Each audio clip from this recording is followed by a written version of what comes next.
Hey, what is up? Welcome back to Moody Talk Sports. Really happy to be here with you today. We are, of course, diving into our weekly ritual we do where we do the top 10 college teams, top 10 NFL teams, top 10 men among the boys, wide receivers, running backs, quarterbacks, all that good stuff. We are starting with the college teams. Now, there's been a little bit of a shakeup here and there. A couple of teams moved up, a couple of teams kind of just stayed where they were at. Let's go ahead and dive right in at number 10. This is a newcomer. This is Vanderbilt. And listen, Vanderbilt has had a wonderful showing the last few weeks. I did ultimately end up guessing they were going to beat Mizzou. I actually had a decent college week this week. This was the first time I wasn't negative on my college picks, so that was great. But when it comes to Vanderbilt, they've played teams really tough. They've had a really tough schedule. They have one loss on the books. This Mizzou team was really good, and they took care of business again. And that's the thing, is Vanderbilt isn't flashy. They don't put on a light show, but you know what they do? Win games. And that's really all I care about right now. Number 9, we have Georgia Tech, who, again, Georgia Tech I am really impressed with. They continue to win. They're undefeated. I know there's an issue with, the competition they're playing. I don't care. They continue to blow out teams. They look fantastic. I really hope we get like a Georgia Tech game one day. That would be fantastic. I don't think it's on the schedule, but it might be. But if we do get it, awesome. That would be great. Number 8, we have the Miami. I'm sorry, am I supposed to be impressed with that showing they had? They lose to Louisville. They look awful. 4 interceptions for Carson Beck. And then they come out and play a Stanford team that, if not for their quarterback getting hurt, I don't know if they'd won that game. I mean, it was tied 7-7 at halftime, and I know the score was 42-7 when it was over. I don't buy that. That's because Stanford's quarterback got hurt. Up until that point, it was a 7-7 game, and Miami looked awful. And so, Miami went from being my number one team to now, I don't know what to make of them. I really don't. They need to figure it out and figure it out fast. Number 7, we have Oregon. Oregon did not have a good showing. They beat Rutgers, but they only beat them 21-7. Just not a great showing. Oregon continues to look like they're not completely on the same page. And, you could get away with that 3-4 years ago before NIL and, transfer portal, all that stuff. You can't anymore. Now the teams are too good you're playing. And so they've got to figure it out, and they got to figure it out fast, just like Miami. Number 6, we have Ole Miss. A really good performance from Ole Miss. I love what they did. I kept saying over and over and over that I needed to see a statement game, like a statement game, something that was like, hey, and when they played Georgia and they lost, I did consider it to kind of be a statement game.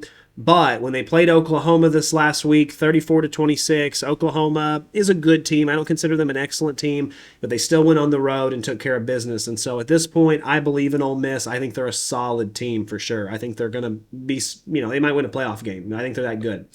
Number 5, we have Alabama. Again, Alabama, I really like a lot. I had them higher initially on this list, but the problem is I just didn't really care for how they won. Now, don't get me wrong. All that matters is that you win. But really, they should have got upset by the Gamecocks. They really should have. It was an 8-point going into the fourth quarter. They were losing. They happened to get it. They happened to, squeak by and get the 2-point conversion, and they tie it up. But after that, if it wasn't for a costly South Carolina mistake, just a fumble, they wouldn't have had it. And who knows what would have happened, at the end of that game. My point is that I was expecting that to be a blowout. And I know they went on the road, and I know they won against an SEC team, but not super impressed. So they moved down a couple spots. Still a great team, don't get me wrong, but just I was expecting more. Texas A&M continues to be an absolute powerhouse. I don't know more of what I don't know what you want from Texas A&M. Real quick, let me look this up. So Texas A&M played LSU, which the thing with LSU is when I bet this game, I specifically said, I think, it was like a 2.5 point spread.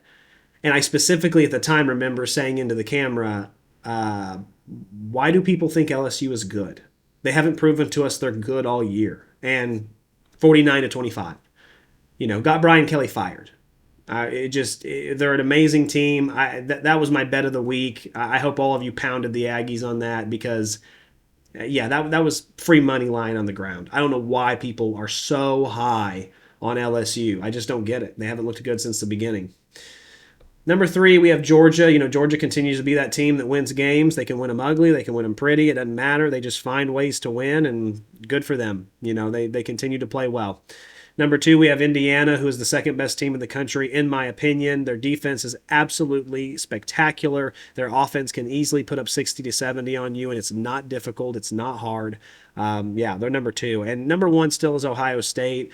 Again, am I as high on Ohio State as everybody else? No. I do think they're the best team in the country, but it's amazing to me how some people think like they could beat an NFL team or like, there's a huge gap between them and number 2. And I don't know if I buy that yet. I think they're an excellent squad, and I think that they're the best team, but let's pump the brakes just a little bit, okay? Just a little. That is my top 10 college teams going into week 10. Week 10 now. Wow, can't believe we're already here. But yeah, there's a lot of great college football. There's a lot of teams that were on that borderline. There's a lot of just really good teams. Maybe not excellent teams, but there's a lot of teams that really are outside that bubble, outside the door looking in like, hey, can I get in the top 10? And I think that there's still so many good squads. I still think Missouri's really good. There's just so many teams. Tennessee's kind of fallen off, but there's a lot of teams that could have some upsets, and I'm here for it. All right, be sure to check out the other videos on the channel. Thank you so much. Like, comment, subscribe. I'll see you guys soon. Thank you.